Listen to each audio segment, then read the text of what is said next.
कब तक रहा जा सकता है ऊब और बेचैनी से लिपट कर। जैसे रक्त में घुल रही है आग, जैसे मनुष्य के भीतर लौट रहा है मनुष्य। बच्चे तो कब के मार दिए गए, और जो दुर्भाग्य से जीवित रह गए भविष्य में मरने और मारने के ही काम आए। बच्चे तो कब के मार दिए गए। और शाखा शिशु, जीवन मृत्यु कोई खेल नहीं, पीछे हटो जल जाओगे।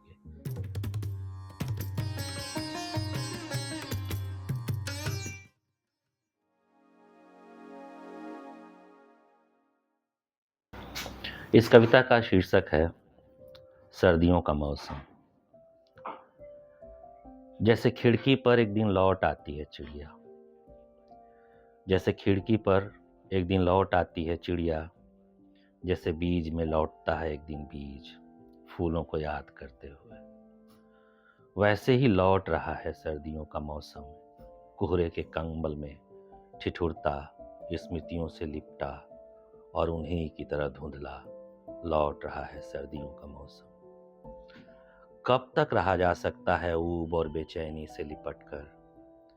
हवा में धूप की तरह घूमा जा सकता है शहर, हाथों में बीज लिए फैला जा सकता है धरती पर हरियाली की तरह, जमा जा सकता है काइयों की तरह किसी कूप के इर्द गिर्द। जैसे लौट रहा है सर्दियों का मौसम, वैसे ही लौटा जा सकता है।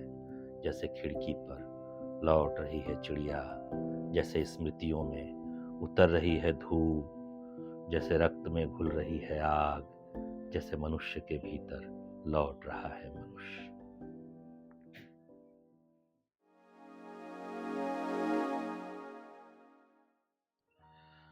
अगली कविता है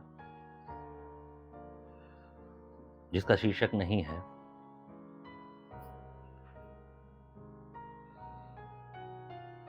मेरी आवाज चीखती है और सुनाई नहीं देती। लहूलुहान हूं मैं और मेरे आस्तीन पर कोई धब्बा तक नहीं। लिपट कर धूल रक्त और मेरे सीने पर कोई घाव तक नहीं। मेरी हत्या हुई लेकिन कहीं दर्ज नहीं हुई। कैसे करूं शिनाख्त अपनी, मेरे पास उसकी कोई पहचान तक नहीं। क्या मुझे सूचनाओं के बीच ब्रेकिंग में मारा गया? क्यों इसकी किसी को खबर तक नहीं? आखिर मुझे क्यों और किसने मारा?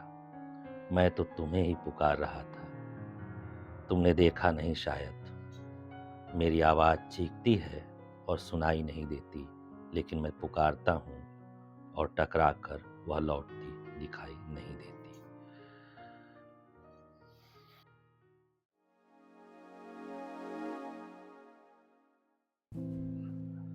अगली कविता का शीर्षक है जीवन चक्र।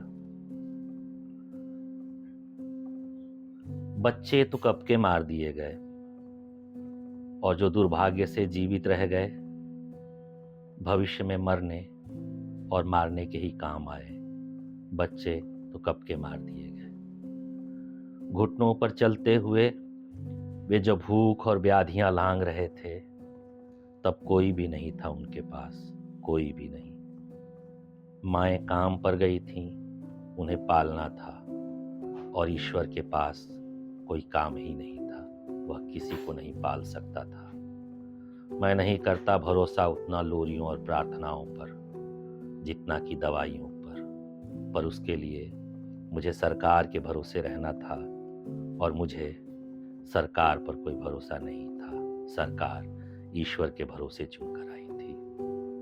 बच्चे कब के मार दिए गए, और जो दुर्भाग्य से नहीं मरे उनमें से बहुत भविष्य में आत्महत्या कर लेते थे। आत्महत्या के इतने अनगिनत कारण थे कि शासक इस तरफ से निश्चिंत रहा करते थे। उनके हिस्से एक भी अपराध कथा नहीं थी।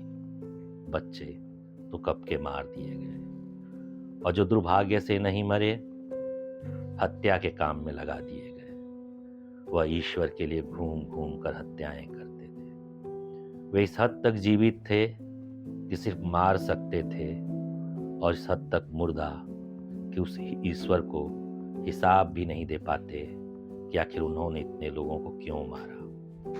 वे दुखी नहीं होते, निराश भी नहीं, रोते तो कभी नहीं थे। हाँ, अकेले पड़ जाने पर क्षमा जरूर मांग लेते थे, लेकिन जब भीड़ में होते तब अपने हाहाकार से रोरियों और चीखों का दम घोट देते थे। इस तरह इस पृथ्वी पर हम बच्चों का यही जीवन चक्र था जिसे शासकों ने निर्धारित किया था।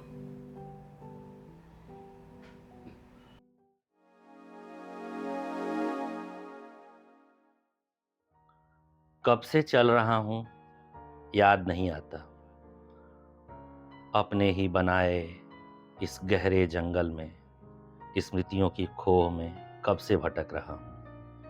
भीत के पलस्तर गिरते हैं भीतर ही भीतर नमी खाकर, पत्तियों की तेज धार से घायल अमलतास की आग में जलती है मेरी परछाई। बसंत और राष्ट्र निर्माण का भय सोखे, बेआवाज बेनियाज मेरी आवाज, बार्ब्ड रेजर धातुओं का स्वाद, काया है या हवस की मवाद। आज का दिन, आज की शाम बर्बाद। न जाने कब बुझेगी जिंदगी की आग, जहां लगी लगी यह आग चमकी सिक्कों की दुनिया बेगैरत बदहवास। तुम ही मुलजिम, तुम ही आस, न जाने कब बुझेगी जिंदगी की प्यास।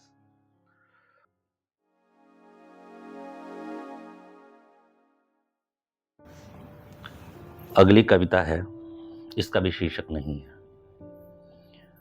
नींद में भी आ सकती है बारूद की महक, और एक धमाके से बियाबान हो सकता है पूरा शहर। बच्चे झूलों से गायब हो सकते हैं और छावनियों में बदल सकते हैं खेल के मैदान। जानता हूं नींद में सूचनाएं नहीं आती। दृश्य और दमित की विस्मृति का यह बियाबान, जिसके भीतर जागता हूं मैं कि एक देश की तरह कब्जे में ली जा सकती है नींद, कफन की तरह नोची जा सकती है चादर।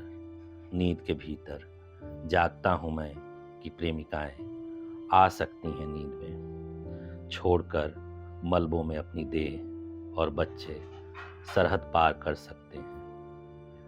सुबह बदल सकती हैं अखबारों की सुर्खियां, और उठने से पहले पड़ सकता है मेरी नींद पर छापा।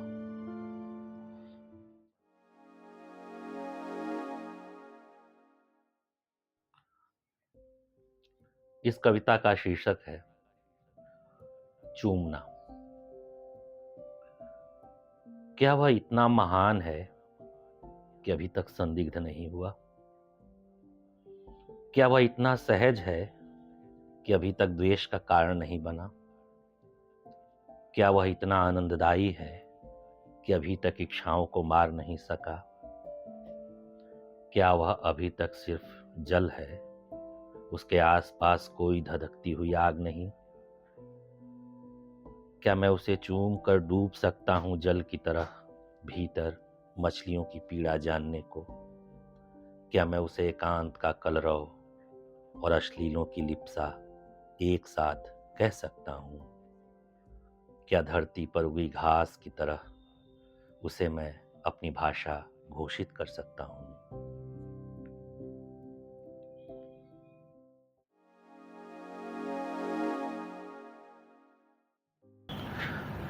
ये इंद्राती सीरीज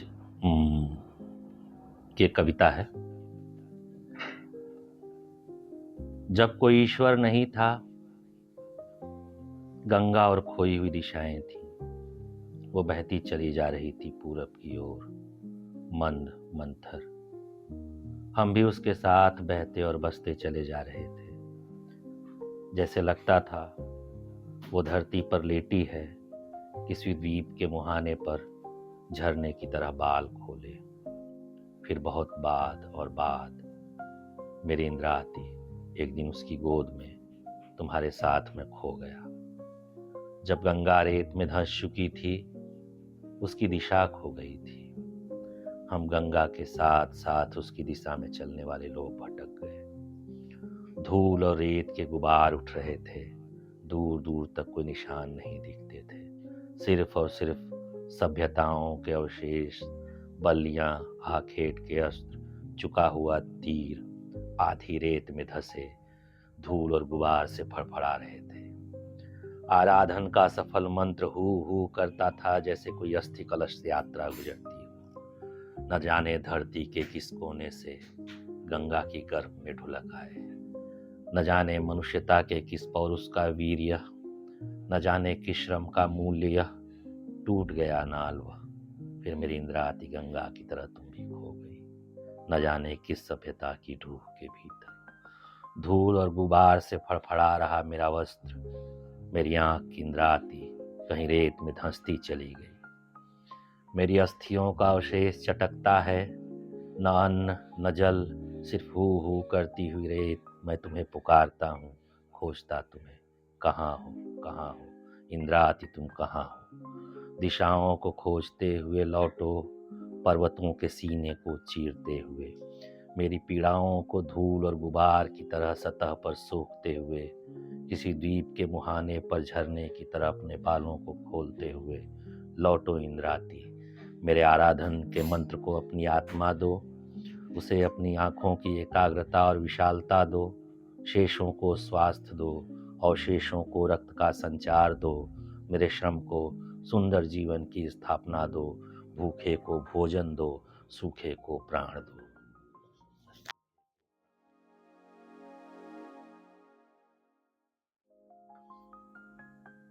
अगली कविता है जिसका भी शीर्षक नहीं है।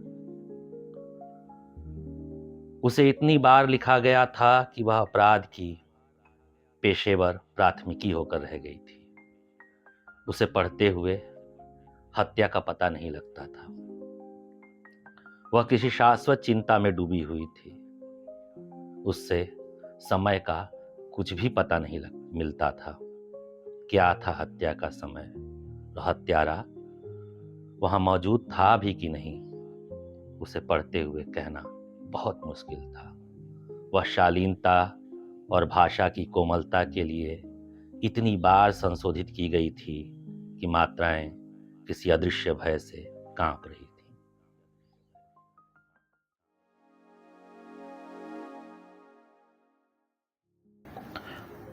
कविता का शीर्षक है यात्रा। मैं बहुत दूर चला आया था उसके साथ, फिर वापस नहीं लौट पाया। मेरी चप्पलें घिसकर टूट चुकी थीं, पृथ्वी पांव में नद गई थी। मैं नींद में भी उठकर भागना चाहता था, लेकिन हिल नहीं पाया। मुझे किसी ने जकड़ रखा था। नींद की किवाड़ के भीतर से स्वप्न के बाहर जब मैं अपने पांव देखता तो उस पर बेड़ियां नहीं, किसी यात्रा की धूल जमी रहती थी। बहुत धोए मैंने अपने पांव, धोता ही रहा मैं अपने पांव।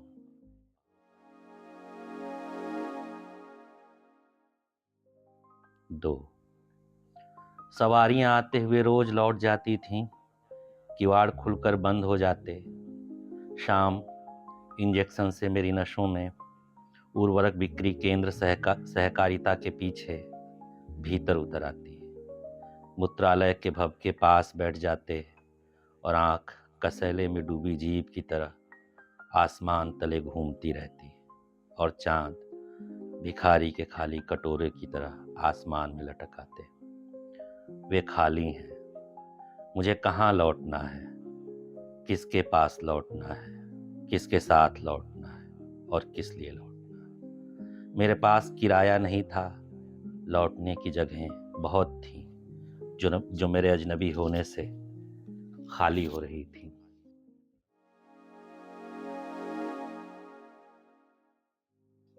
तीन मैं बहुत दूर चला उसके साथ, जीने और मरने की कसम खाए बिना, और लौट नहीं पाया जीने में। मैं इस समय जहां हूं वहां मुझे कोई नहीं जानता, कोई नहीं पहचानता। मेरा वहां होना किसी भी समय एक अफवाह को जन्म दे सकता है। मुझे कभी भी संगियों का दस्ता घेर सकता है। कवियों की तरह तरह से मरने की अश्लील कल्पनाओं और मेरे लोगों के हर तरह से मरने और मार दिए जाने के बीच बीच जो जगह खाली पड़ी है वहीं मरना चाहता हूँ और वहीं मरूंगा। नकार की क्षण मृत्यु, यह पृथ्वी स्वीकार करेगी मुझे एक बीज की तरह, जीवन और मृत्यु के नकार की तरह। मुझे कभी भी किसी चीज से बांधा नहीं जा सकेगा, न जीवन से, न मृत्यु से, न आरंभ से, न अंत से, और इच्छाओं से तो बिल्कुल भी नहीं। और शाखा शिशु, जीवन मृत्यु कोई खेल नहीं, पीछे हटो, जल जाओगे। मैं बहुत दूर चला आया था उसके साथ, मुझे कहीं लौटने की कोई इच्छा नहीं।